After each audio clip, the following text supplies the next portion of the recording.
Salut, c'est Mo. Voilà, j'avais envie de réaliser une petite vidéo, mon premier tuto YouTube, entre guillemets, de réfection d'une jante. Une jante plutôt abîmée.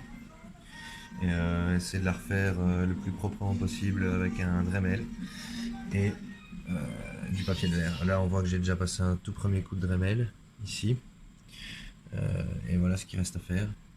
Donc je vais m'y atteler un petit peu. Voilà mon matos. Voilà l'embout. C'est assez bien fait. Il y a un câble avec, comme ça on utilise ça un peu comme un crayon.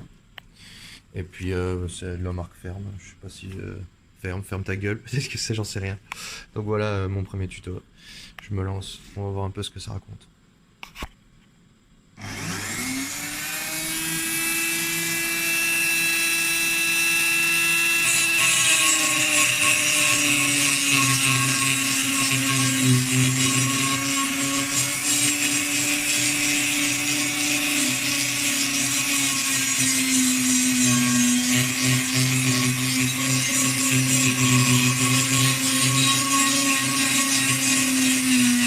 On voit déjà très nettement qu'au premier passage, toutes les griffes les plus profondes sont clairement en train de s'estomper.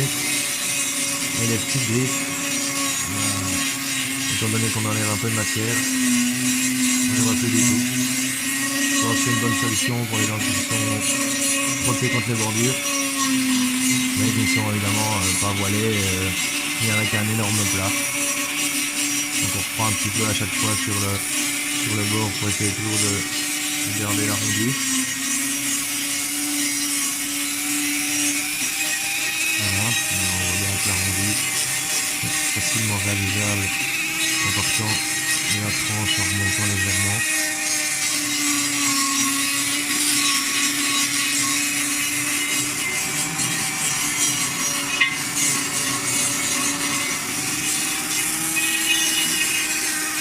Légèrement et on doit mettre le plus grandement possible pour ne pas rester trop longtemps à un endroit et créer un plat ou une déformation de la viande.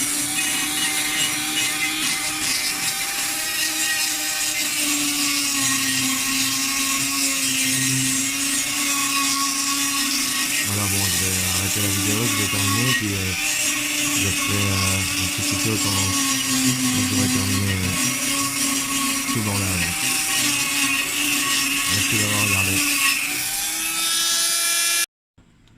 Voilà le résultat de la jante après le passage du Dremel. Bon, évidemment on voit que c'est encore légèrement bosselé, mais toutes les énormes éraflures, les énormes coups qu'il y avait sont partis. On arrive à avoir une surface au toucher relativement lisse, même vraiment bien lisse, même si on a l'impression que ça ne l'est pas forcément.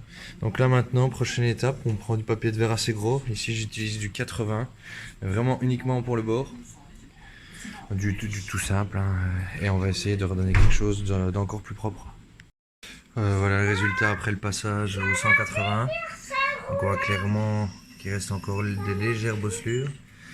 Mais maintenant on va passer un coup au plus fin, à savoir au 400 d'abord, et puis on continuera comme ça jusqu'à avoir un aspect parfait. Donc voilà, du 400, tout bête évidemment. Plus l'indice est élevé, plus le grain est fin.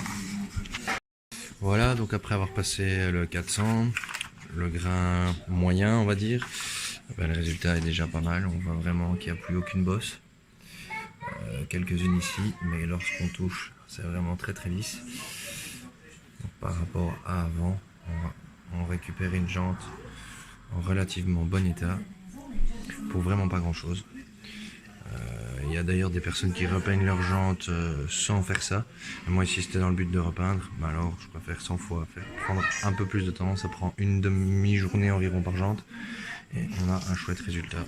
Donc la prochaine étape, ce sera remettre un petit coup de papier à poncer encore un tout petit peu plus fin pour enlever les dernières égratignures, et puis un primaire d'accroche et puis une nouvelle peinture.